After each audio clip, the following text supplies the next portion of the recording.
social life, do you? All right. In the previous verses, we learned that envy and its nearest relative to envy is covetousness. And we learned something about the covetous person. And in the next few verses, we're going to learn that a man controlled by covetousness brings himself into sad isolation and abandonment of friends. This destroys any true social life, causes embitterment, and robs him of joy. Or we have a man who is friendless, has no close relatives, but immerses himself in his work, amassing more and more possessions with no real end or goal. In other words, these folks tend not to be social in their life, and there's some things that are going on here with this person that isn't exactly exciting. He says, "Then I returned and I saw vanity under the sun." With every observation, every new look that the preacher makes, he goes back and looks again, and every assessment has the same conclusion. Every time he assesses a situation or a position or a way of life, he comes to the same conclusion, and the conclusion is vanity, emptiness, worthless. It doesn't amount to even a hill of beans. Now, if we were hungry, we'd want a hill of beans, wouldn't we? We'd have something to eat. But it doesn't even equal that. He refers to grasping at air. So he looks around and it just isn't anything. I almost sense the intense desire in the preacher, in all of this looking at everything under the sun. He's hoping he could find something, even one little thing that he could say, here it is. This is exciting. This will bring satisfaction and happiness in life. But everywhere he looks, he gets vanity, emptiness. It doesn't come to anything. And this is problematic to him. The preacher finds to find something or anything that might bring some lasting purpose in this life under the sun. Yet as desperate as he seems to be, the result is still vanity. When you read through the book of Ecclesiastes and you understand what he's looking at as far as that which is under the sun, not a spiritual look, but a look upon the earth, I can see why there's so much despair. Does it make sense to you that a person can actually despair of this life because of what they can observe around them? It just seems like that would be a natural result of taking a good, honest, sincere look at the world. If you don't find purpose in your life, a reason for even doing something, then, Warren Wiersbe or whatever he wrote a book called The Purpose-Driven Life. Now, I don't recommend this fella, and I don't recommend that book. But life has to have purpose. And if we don't somehow find purpose, we just won't go on. It's just that simple. He says, "There's one alone, and there's not a second. Yea, he hath neither child nor brother." Now, this sounds like a person who is definitely alone. He doesn't have a wife, be he a man or a woman. He either doesn't have a husband or she doesn't have a husband, and he doesn't have a wife. He is alone. No siblings to care for, no children that he appears to be childless. Now, he either had children or doesn't have them now. For instance, he may have been divorced and doing the things that he's doing, just self-absorbed. He had no time for his wife. He lost his wife. He lost his children. Maybe he's alienated his family altogether. You've never known anybody ever to do that, have you? We know people in our own lives who alienate others around them, and they burn their bridges. We've heard the term, burn their bridges. In other words, they can't go back to those who they had once had associations with. So he says he's childish, he has no friends, he has no companion. He may have acquaintances, yes, but no friends. We might say he has isolated himself. He's by himself. And he has nobody really to rely on. Alone and in the world focusing, they're focusing on their career, making plenty of money, not really having anyone to spend it on. Because if they don't have a brother, and they don't have sisters, and they don't have children, don't have a wife, don't have friends, who are they going to spend their money on? Themselves? Yeah, but we're going to find out something about this guy. These people, they seem to be miserly as well. And they add to their own misery. So we've got these people that are so busy, and they have nobody to spend it on, their money on, and they just are self-absorbed. And it says, yet there is no end of all their labor. They keep working. They keep going. When do you have enough money? You never have enough money, right? That's the whole thing. Work, work, work, work. Takes no time for enjoyment. And what all that labor and the fruit of their labor and the increase of riches, that's not a good place. Because what does it say? It says their eye, let me get over there, their eye is not satisfied. Is that what it says there? Neither is his eye satisfied with riches. Neither saith he, for whom do I labor and bereave my soul of good. So his eye isn't satisfied with what he sees. Again, the accumulation of wealth is his goal, yet there's no satisfaction in it because he always wants more. What he has isn't enough. He isn't ready to retire, lay back, and just enjoy his riches.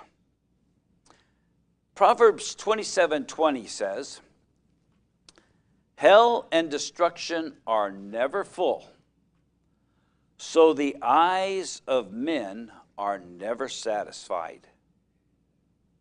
The eyes of men or mankind are never satisfied. What they have, they want more.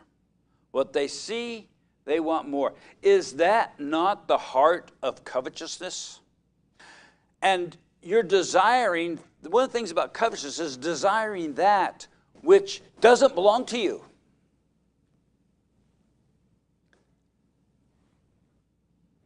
Can you covet another man's wife? She doesn't lawfully belong to you. Shame on you, right? That's a sin. Or coveting anything that another man has is a sin. The Bible makes that clear. Hell and destruction are never full. The eyes of men or man is never satisfied. Once lust is entertained and indulged in, it will only lead you into further depravity. We have something we see, we want, we indulge and go after it. And you know what? You just don't get in a little bit. Because you get in a little bit, and then a little bit more, and a little bit more, and a little bit more, and deeper, and deeper, and deeper. Because the eye is never satisfied. You can never get enough. And so it may be incremental, but there's that increasing, going beyond. You may have set personal boundaries, but guess what? Won't be long, you'll be beyond those boundaries. Guess what? You'll reset the goalpost beyond to where, well, I can't go any further than this. And guess what? Before you know it, you go beyond it, you reset the goalpost. Because the eye is never satisfied. There's always the desire for more. Doesn't matter what you set your heart on or what you lust after, you'll never get enough. You keep going and keep going. In Proverbs 5:10 it says, he that loveth silver shall not be satisfied with silver, nor he that loveth abundance with increase. We just want more. We just want more because what we have just isn't enough. Why do you think that is common with men under the sun? That there's this desire for increase all the time, not a satisfaction, no contentment. Anyone have any ideas why that might be?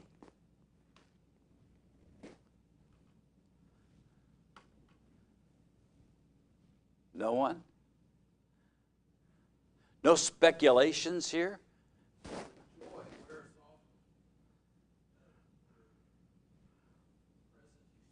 Okay.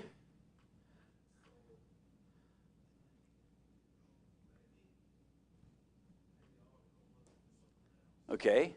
How about, and to go along with that would be the excitement.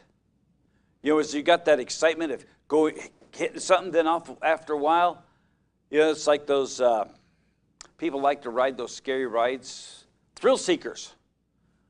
You know, you get on one, and I've ridden that thing a dozen times. Let's find something a little more scary, a little more dangerous to do. Pretty soon you're bungee jumping off a bridge or something.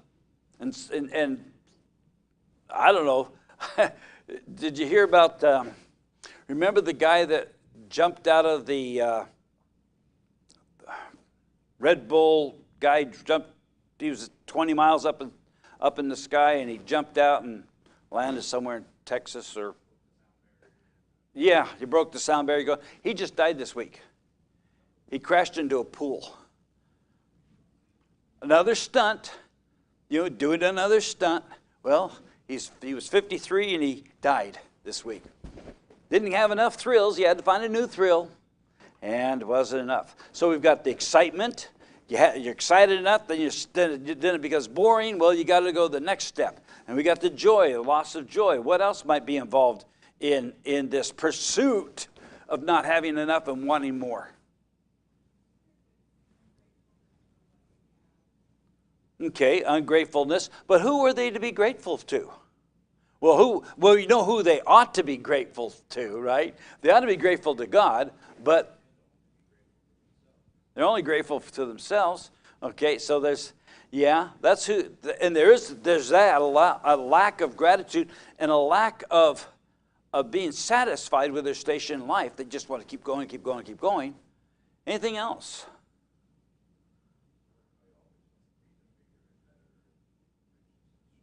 They wanted the bigger, the better, the richer. So there's status then. Okay. So they compare to another and they say, well, I want to be better than that. And so they strive to be better than their competitor.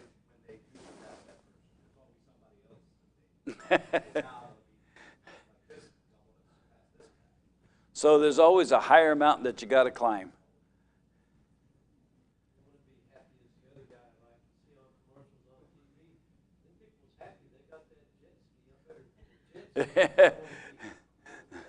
the keeping up with the Joneses thing, right? Yeah, they saw a commercial. And what is the purpose of the commercial? The lust of the flesh, the lust of the eyes, and the pride of life. Every commercial hits on all those points, right? Yeah. And then there's the other aspect is that they have nothing more in this life. They must just keep going because there's nothing else out there. So why not just keep going? So we've got this never being satisfied. Neither saith he, for whom do I labor? When I get up in the morning and go to work, because remember, this guy doesn't have a family. He's not supporting anybody. It doesn't appear that he's involved in any charities. He's doing it on his own. He says, neither saith he, for whom do I labor? The thought never enters his mind, why am I even getting up and going to work today?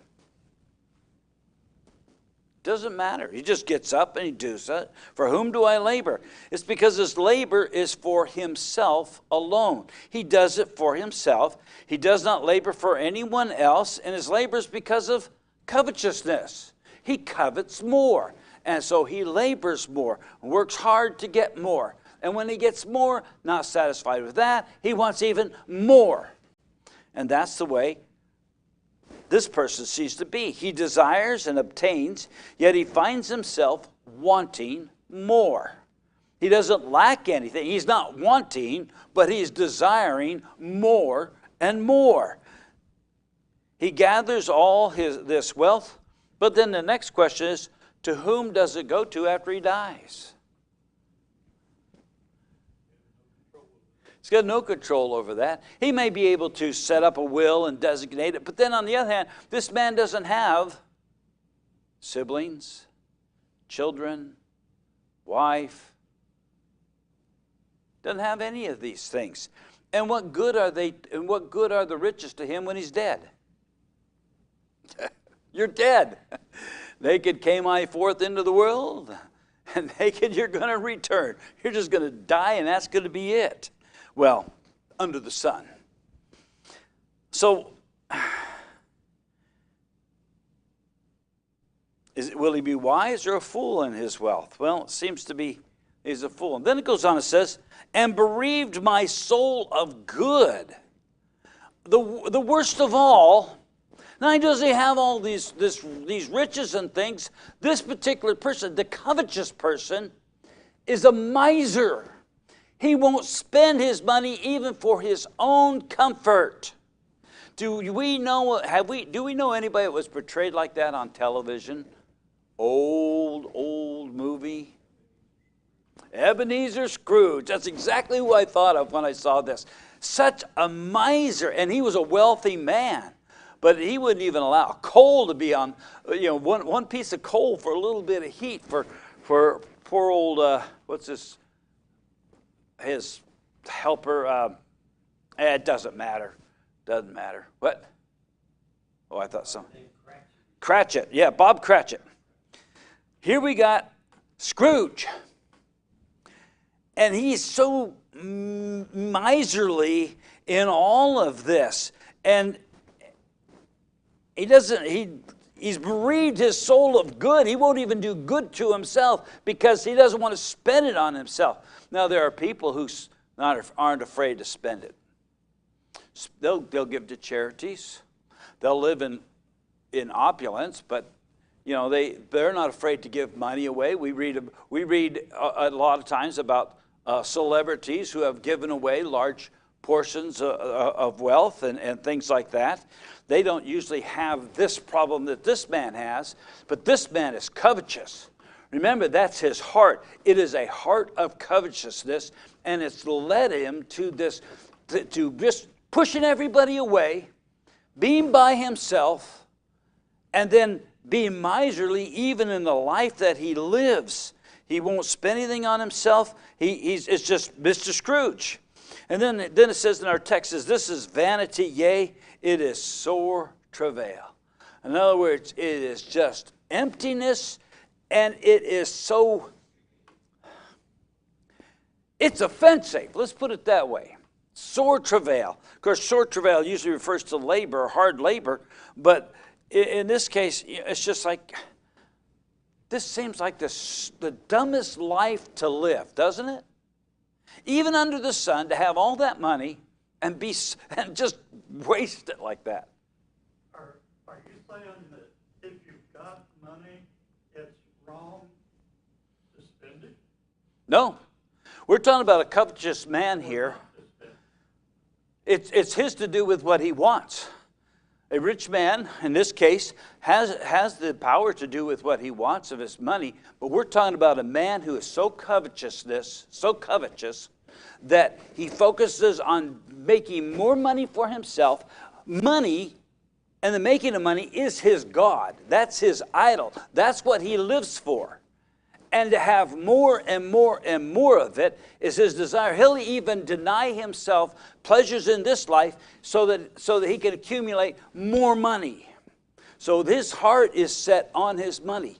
His heart is focused on what he has and how he can get more of it. So there's nothing wrong with having money.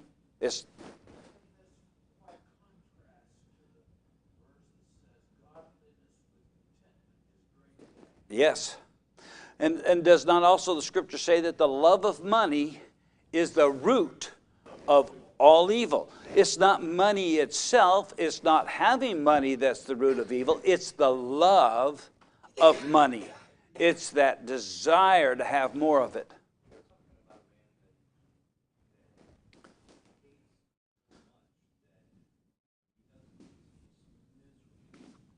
Oh, absolutely.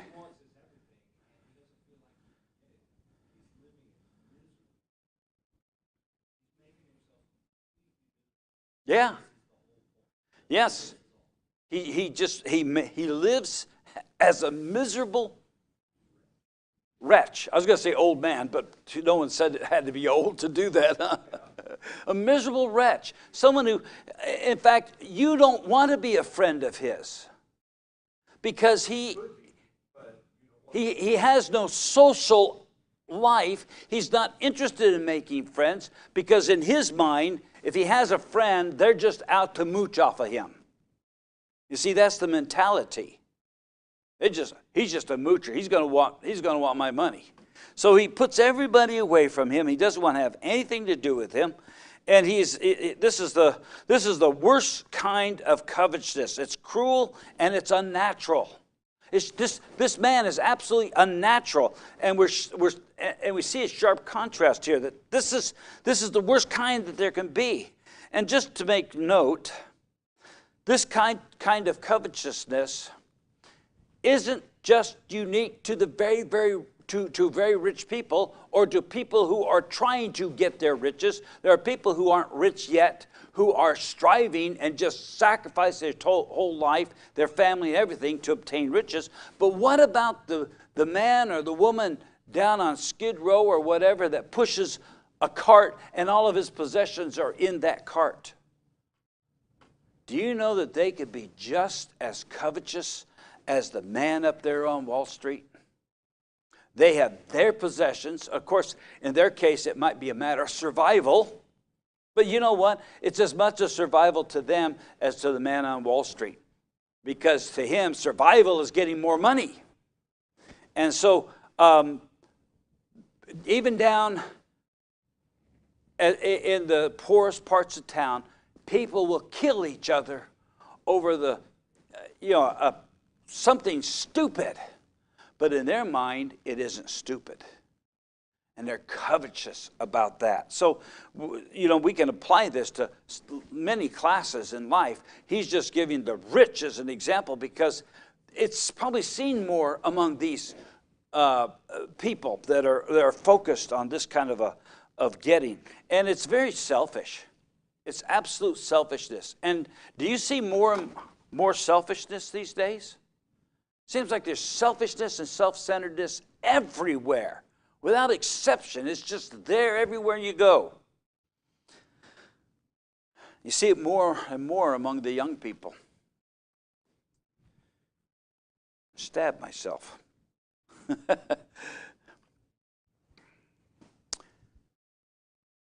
It is an evil mind that desires to have what others possess. And covetousness is a desire to obtain what rightfully belongs to another. Covetousness will often lead you to get something by immoral or illegal means because you desire to have it. All right, then it says in verse 9, any questions, any comments on that last section we just went through? I just think of right off when I think of the dragon in the Hobbit, wanting all the gold. He can't even spend it. Yeah. Solomon, did he not have a big pile of gold? It says it's a heap. Could Solomon spend all the money he had? He tried to, it seems like.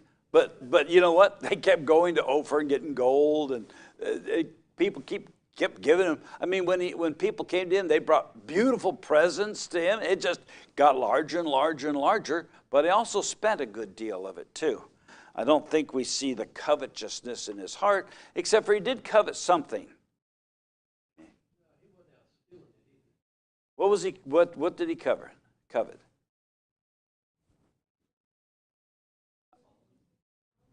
Yeah. Everything? How about wives? Wives and concubines, yes. I mean, what would any man do with 1,000 women? I have no idea. I have a hard enough time figuring out what to do with one.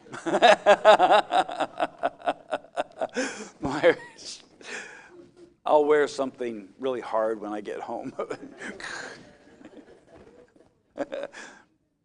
I know.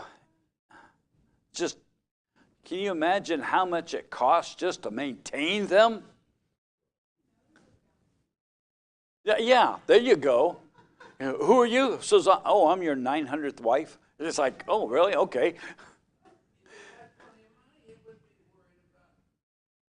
Maintaining them, right?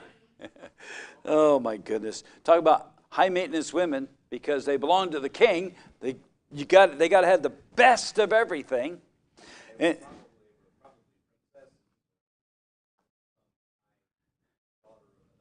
yeah, and many of them were foreign.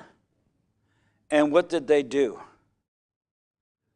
They led them away from the service of the Lord, didn't they? He even set up places for them to worship their gods. To seduce them to the dark side. Anyways, there was the Lord had to deal with Solomon about that, didn't he? All right. 2 are better than 1 because they have a good reward for their labor. If they fall, the one can lift up his fellow, but woe to him that is alone when he falleth, for he hath not another to help him up. Again, if 2 lie together, then they have heat. But how can one be warm alone? And if one prevail against him, 2 shall withstand him, and a threefold cord is not quickly broken. Well, here's a good purpose for socializing. 2 are better than 1 because they have a good reward for their labor. In the previous verse, we have one who is alone, absolutely alone. No friends, no family, no brothers, no sisters, no wife, no children, nothing. But here we have 2, and the advantages that he has over the one alone is superior, far superior than the person that's all by himself. But better than 2 would be 3, and we'll see that when we get down to verse 12. So if anyone, it says, if anyone prevail against him, 2 shall withstand him, and a threefold cord is not quickly broken. That's in verse 12. There are great advantages to having a social life. Why, us older folk, why do you think they have senior centers? Senior centers. Places where older folk can go to socialize, right? And have friends and meet people and have get-togethers. I couldn't stand to go to a senior place. You say, why is that? Because this is my place right here. I'll come and socialize with God's people. The senior center, not so much. I'm not too interested in sitting around playing bingo or whatever they do. Or what? Operations? The only thing old people do is sit around and talk about what's wrong with them. You know, I went to the doctor last week and they said, I'm barely getting along, but we're going to do that. And you get a bunch of old people and they only talk about what's wrong with them. And it's funny because I'm there now. It's almost a joke. But it's true. There are places for younger people to go and socialize. So socialization is a good thing. As far as God's people are concerned, Christ established his church for us to socialize, and we can do that together in love and unity together and have a great time and enjoy each other. But socialization is important in our life. Let me see here. I lost my place, which is not surprising.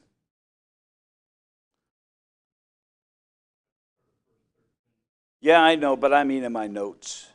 If I just brush this, it just turns the page. It's like, all right, where's my notes?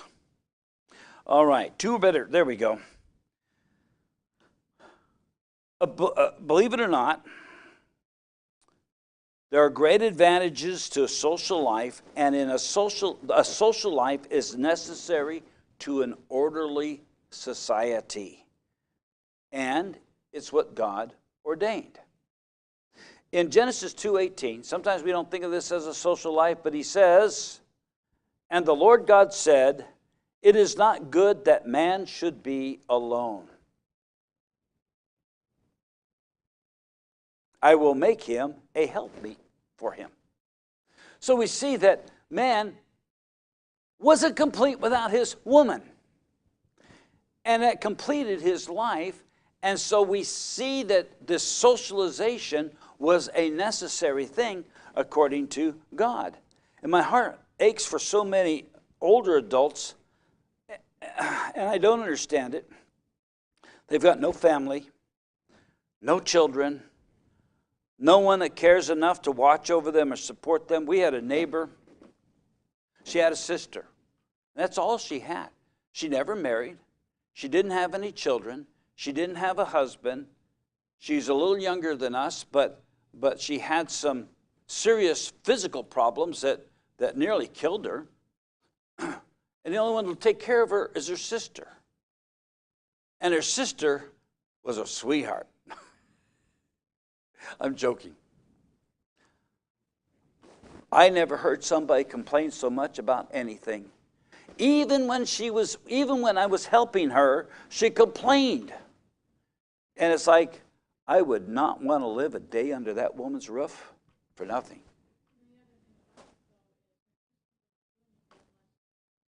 Oh, yes, her sister would not help her unless she paid her to help her. That's awful. That's terrible. So helping her move meant that the woman had to pay her sister to help her move. And that's a terrible thing. But I read of adults who, their whole life was their career. Everything they did was to make money, and then they get older. They have no wife, no husband, and they sit at home absolutely alone. Nobody cares, because they didn't do anything in their own personal life to expand their social circle. They didn't have family. Family is important. God ordained family. And the people and folks, unless, there are people that God has purposed not to be married. But most, it's ordained to be so. And in doing so, we have family, we have children, we have people who will look over us, people that love us. And so this is part of an important part of life. But here we've got these very lonely people whose only social interaction, then we have those people whose only interaction is their cell phone. Cell phones, social media is not social. We ought to be yanking these cell phones, probably out of our own hands, but out of the hands of our kids and grandkids. We do them no favors by letting them spend that time on their cell phones. Most of us, at least older folk, went out and played. We played with our neighbors. If we weren't friends with the neighbor boy or neighbor girl, we became friends with the neighbor boy and the neighbor girl. And we went off and played together. We played outdoors all the time. And sometimes we got in trouble together. That's social life, isn't it? And but spending all the time on your phone, that's not socializing. And by the way, nobody on Facebook is your friend. Unless they're your real friend and have personal contact with them, they aren't even an acquaintance. They don't even qualify as an acquaintance. They're just somebody, I'm going to friend this person. Have you friended anybody? Befriended anybody? Do we even know what a friend is these days? What does Scripture say? A friend sticketh closer than a brother? Right?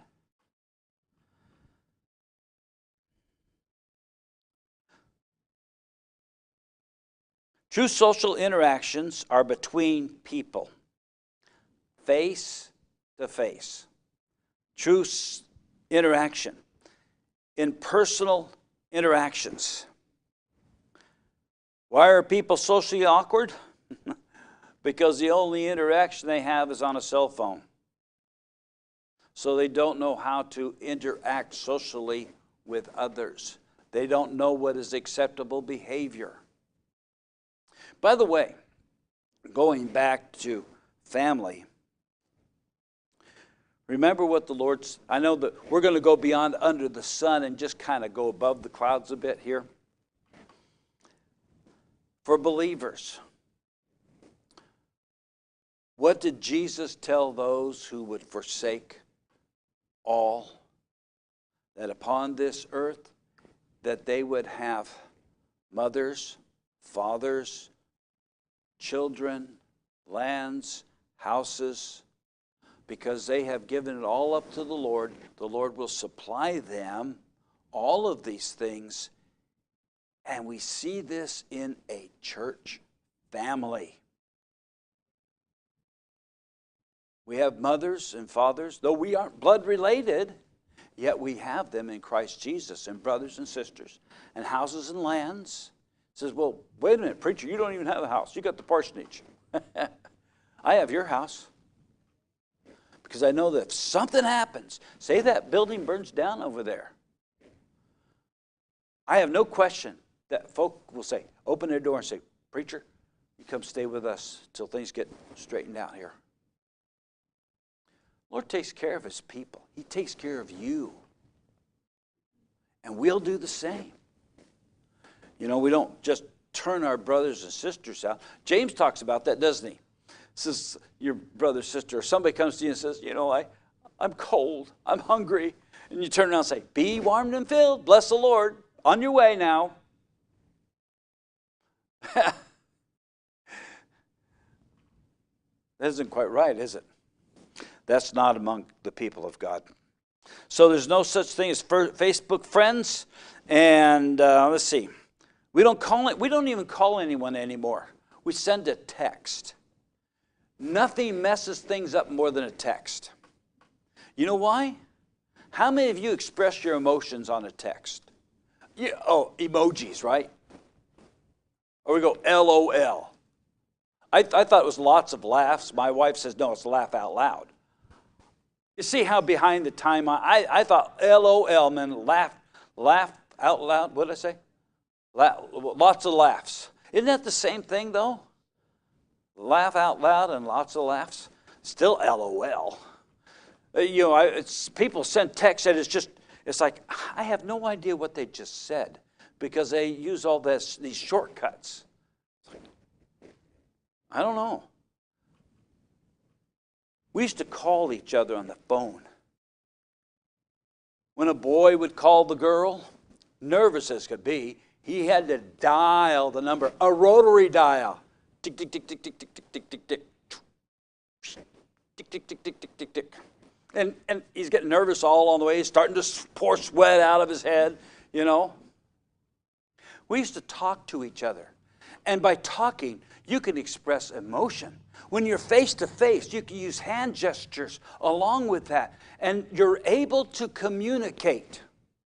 But when we text, we're so short in the way that we text. We don't know how to express how we really feel about it. And then it's based upon the interpretation of the person who gets the text. And he reads that and says, he's calling me an idiot. And you didn't do that at all. I tried to understand why people would do things in big capital letters. Then I understand when they do that, they mean that they're yelling at you. I always thought you're just emphasizing a point. So when I do it in capital letters, people say, oh, he's yelling at me. See, I'm kind of dumb about that. Talking to somebody is always better. Now, we've used up our time, but next week we're going to look at 3 examples of the advantage of social networking. People living,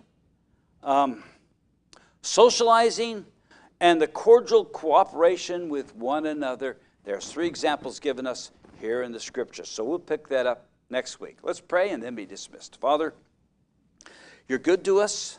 We thank you for that.